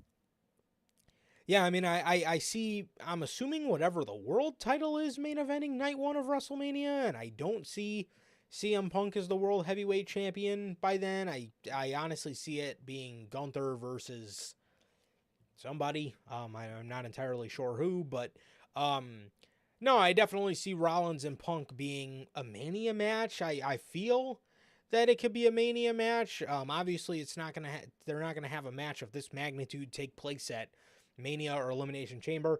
I see Rollins' Elimination Chamber match maybe being against Bronson Reed. which then the Mania match being against Punk. But it's very interesting to see what they do for Mania, because in terms of Gunther, I know a lot of people want to see Brock, and I could absolutely see them doing that. But I mean, if WWE does still want to shy away from Lesnar, then that's not happening. Exactly. But then at that, who does Gunther face?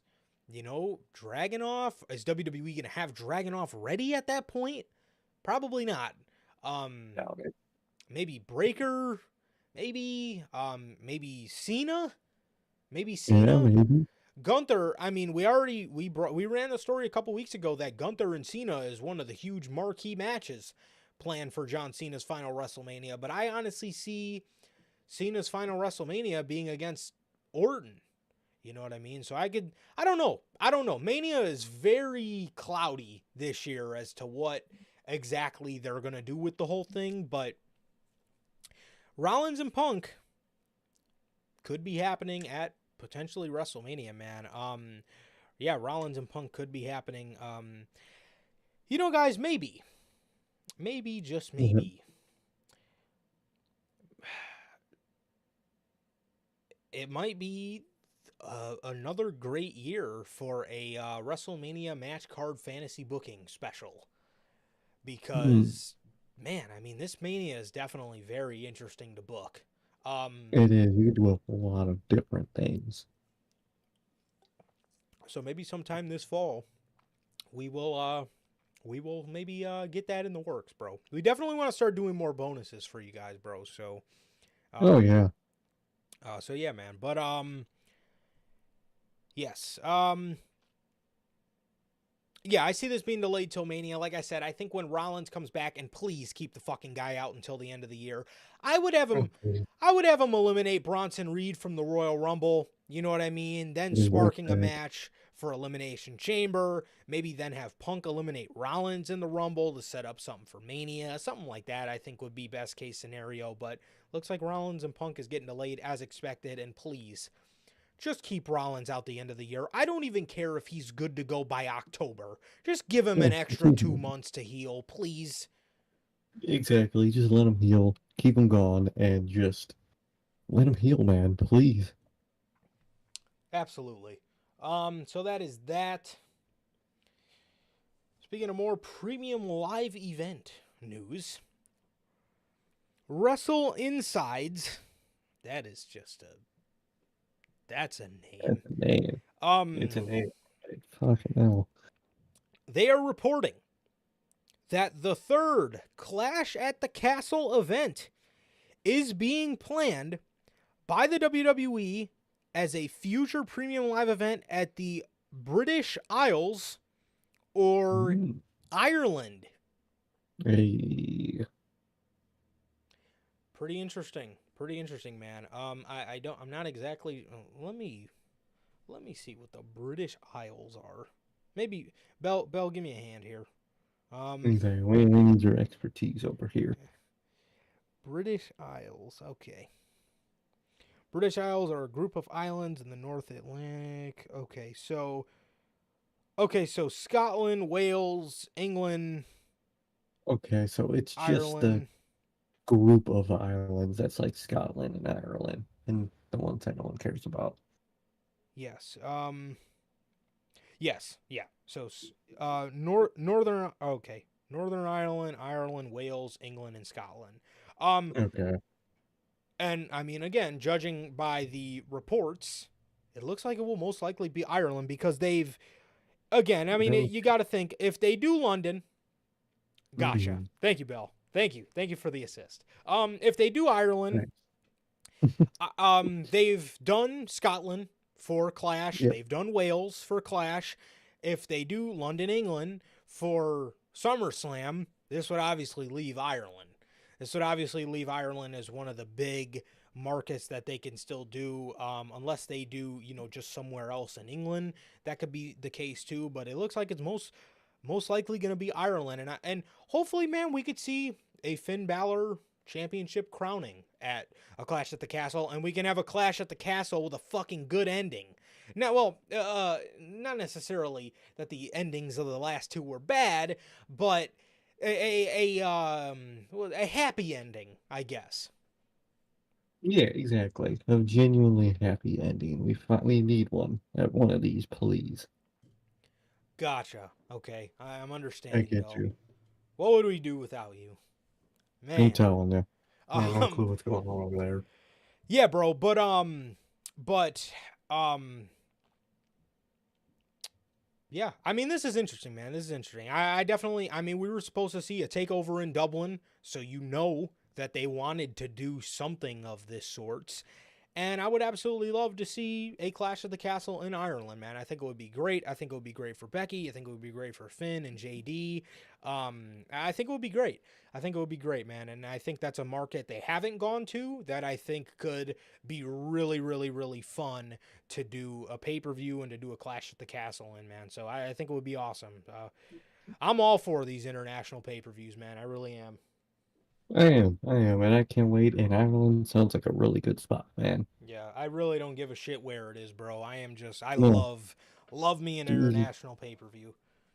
man, do them all over, dude. Do them everywhere, dude. You got so many locations that even just are outside of the UK on that side. Fucking do an Egypt show, do a Romania show, do all these fucking shows, man.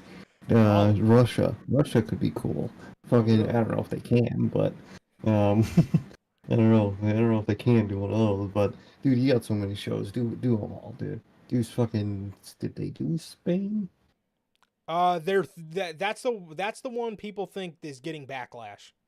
Okay. Oh yeah, I remember seeing that. People Do think Spain, do Italy. I was gonna say Mm. people are thinking for backlash either Italy or France or not France. Italy or Spain. I'm down, dude. Do 'em. Do Brazil, do Rio. That'd be dope. You got so many places, dude. You know, Brazil's technically not in that part of the world. Still, They could do do it Cuba. all over, dude. Oh, Cuba would be pretty hard. Um, Cuba would go crazy. I'm I trying to would. look. Okay. All right. So Dublin is only 6 hours ahead of us. So if the show airs at 7 over there, it should air about 1 o'clock by us. So I mean I don't care at that's all. not bad at all. But let me see. Um.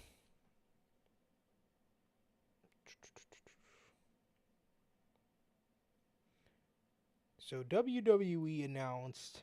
Okay, so they announced in November that Backlash was going to France. So I would assume we would be getting that announcement around the fall. But we'll have to wait and see what gets Backlash. But if they do Clash at the Castle in June again, I think that would be great, and I think Ireland would be a great place for the show. I think it would be. You see how they didn't run Scotland 2 years in a row, or I- Wales 3 fucking years in a row? You see how we're moving around, seeing what works and what doesn't?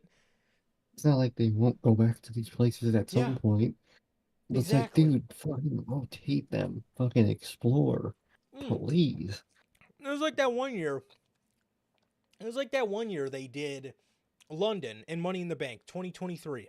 They did London Money Mhm. in the Bank, and the news reporter says to Triple H or the in the on the press conference afterwards, "Are you gonna come back to London next year for Money in the Bank?" And he said, "We got more Oh, places in the world we want to visit. Like, exactly. Like, why would I come to we're London going. every year for Money in the Bank? The fans are gonna get tired of seeing the Money in the Bank match. It's gonna water down the market. Crowd. Yeah, Exactly. Fucking explore. You go to the same place. yeah, You know, just don't do the same thing at the same fucking place. It's yeah." that simple. Yeah, go back. Sure, go back to London for a SummerSlam. Go back to London for Fucking Survivor Series War Royal Games. Rumble. Yeah, Rumble. There's something. I mean, Something, dude. Greatest Royal. I don't know about that one. I I don't want to see no greatest Royal Rumble return. But anyways, speaking of returns, I do want to see Jacob Go. Fatu. Ooh, According to PW Insider, they are reporting Jacob Fatu is expected to return to action by the end of August. So, let's go. yeah, looks like in about 2 more weeks, before Bash in Berlin, maybe even after Bash in Berlin, maybe at Bash in Berlin, we see the return of the Samoan werewolf, man. My boy, Jacob Fatu, bro. I'm excited to see him back. I'm glad. If the injury was legit, it wasn't long, but if it is, or if it isn't legit, I think about a month is a good time to let Roman Reigns, beat the shit out of, Bachaloa and, MJF and, let him beat them up, let Solo kind of, run around with his leather gloves and, yell at Roman Reigns. And then, You know, that's for getting the Big Mac wrong. dude, the story that coincides with Fatu coming back, the way it's worded is some of the funniest stuff I've ever heard. F4W Online is reporting WWE is reportedly planning to keep Roman Reigns and Jacob Fatu separated on TV for a while and build up to the eventual feud between them when Solo finally unleashes Fatu on Reigns. Is he a fucking dog in a cage? Is he a Okay. Rottweiler? Sick boy. The funniest part of all this, we should be anticipating Solo. Jacob Fatu should be the muscle before Reigns gets to Solo. He should not have to go through Solo to get to Fatu. That is so funny to me. Rebel. It is so funny to me that we're building up for the big feud. Not Tribal Chief versus Tribal Chief. Tribal Chief versus Enforcer. That is what we're building up to because Jacob Fatu is the most legit member out of the new bloodline, and the new bloodline's not even that bad. It really just goes to show how good Jacob Fatu is. The internet does the new bloodline worse than they actually are doing. Okay? 100%. Fucking Team Blue Bloodline in the crowd and shit. They get fucking fucked by the fans, man. But they're not bad.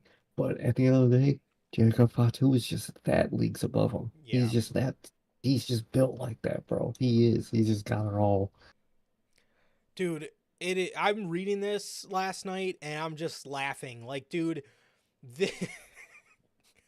Pirate Tongaloa. That is hilarious. Oh, jeez, man. Gorillas of the Caribbean. Oh my god.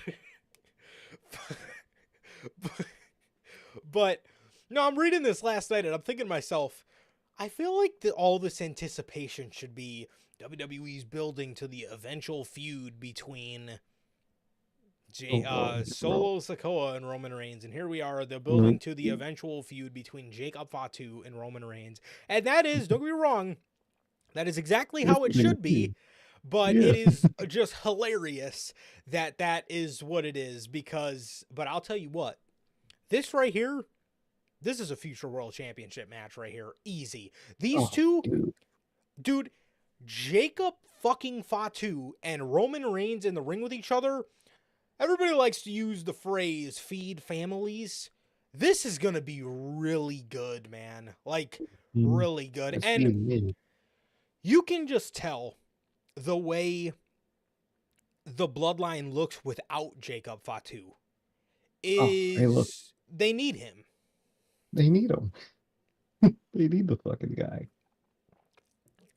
And man, I mean, it is truly just hilarious to me that we are building up to Jacob and Roman instead of Solo and Roman. That is just the funniest thing to me, bro. It genuinely is. And yeah, Solo's eventually going to unleash Fatu on Roman Reigns and give us the feud that we all wanted. Not TC versus OTC. Or the DTC versus the OTC. It is the werewolf versus the OTC. So that is just hilarious to me.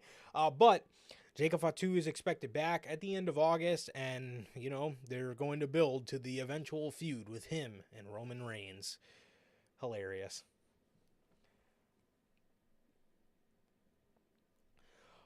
Yeah, hilarious, but it's going to be great, man. It's going to be great.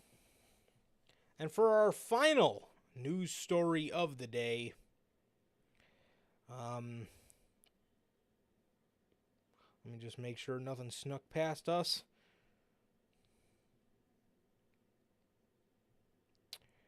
Yep, I believe we're good. All right, so there is on to our final news story for today's episode of the news, episode 227.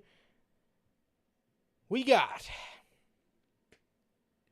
so earlier in the week, specifically Monday, we heard per Mhm. Wrestle Votes, a name change is likely for the Judgment Day, or for the new Judgment Day, with the leading candidate being the bold Street Trash. I repeat, the leading candidate for the new Judgment Day is Street Trash. Okay. What? You can go ahead, bro. Street trash? Yeah, like they. Who? What about that? They thought was cool. Who sits there and think, damn, I need a new faction name, bro? What do we do? We go from Judgment Day to Street Trash. You know, imagine it. Samantha Urban on the mic representing street trash.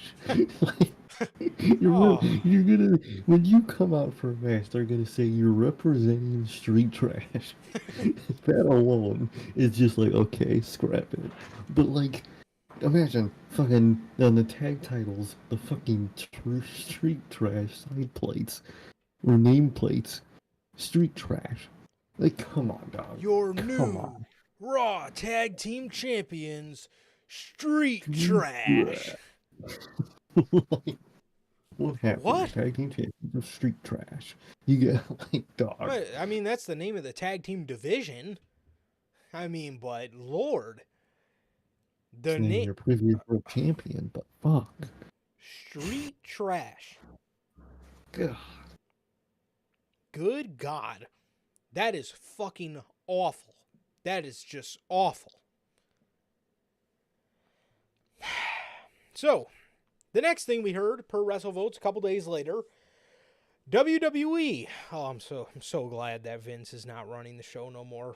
Oh, he would love that name, dude. Oh, dude. And the reason that I'm saying that is because WWE heard the outcry surrounding the idea for the new Judgment Day to be rebranded as Street Trash, and thus decided to keep the name the same as is, Judgment Day. However, Street Trash as a slogan will be incorporated with the group. Finn Balor was the one who came up with the Street Trash name idea. Finn, I don't know what the fuck you were thinking, but good Lord, that is atrocious. That is fucking atrocious. This man Finn Balor helped create one of the best faction names to ever exist in Bullet Club. Yep. And this other one you think of is Street Trash? Street Dog. Trash. How do you go from creating one of the best faction names ever to fucking Street Trash? Like, come on, bro. What? That is, again, who is taking that group seriously? Oh my God, here comes Street Trash. And again, you're basing the name off a nickname that was given to a guy that's not even in the group anymore. Exactly. Like, if anything, all those guys should be that's what they should be calling the pairing of Rhea and Damien. Not that there be official name, but that's how they should refer to them. Yeah. It's just street trash because that's what Damien Priest is, according to Gunther. Like, why would that be your faction name? Street trash. Straight ass. That is horrible. That name is trash. And man, I mean that name, I don't know what the fuck he was thinking, man. I mean, that name sucks. That name is horrible. And I'm so glad they did not go with the name of Street Trash for the faction because Lord, I mean again, that is not good. That is not a good name, and I'm very glad that they did not go with that. I'm glad that they just kept it as the Judgment Day. I'm glad because The group is still the Judgment Day. You still have 3 out of the 5 members that were in the group. You literally just added Carlito and Liv Morgan. So you keep it as the Judgment Day, and I'm glad, and even street trash being a slogan in the group, I think is kind of stupid because again, that was a nickname Damian Priest was given for him. That's your opponent's nickname, not yours. Why would you adopt his nickname? That's an insult to him. And anyways, I don't know why they wanted to change Judgment Day, because I see Judgment Day as kind of a Bullet Club-esque faction where it's a revolving door of people, but it's still the same identity. The whole point of Judgment Day is a leaderless faction. Yeah. That's why they kicked Damian Priest out. Yep. And I think that's what you could do with the future with people like fucking JD McDonagh.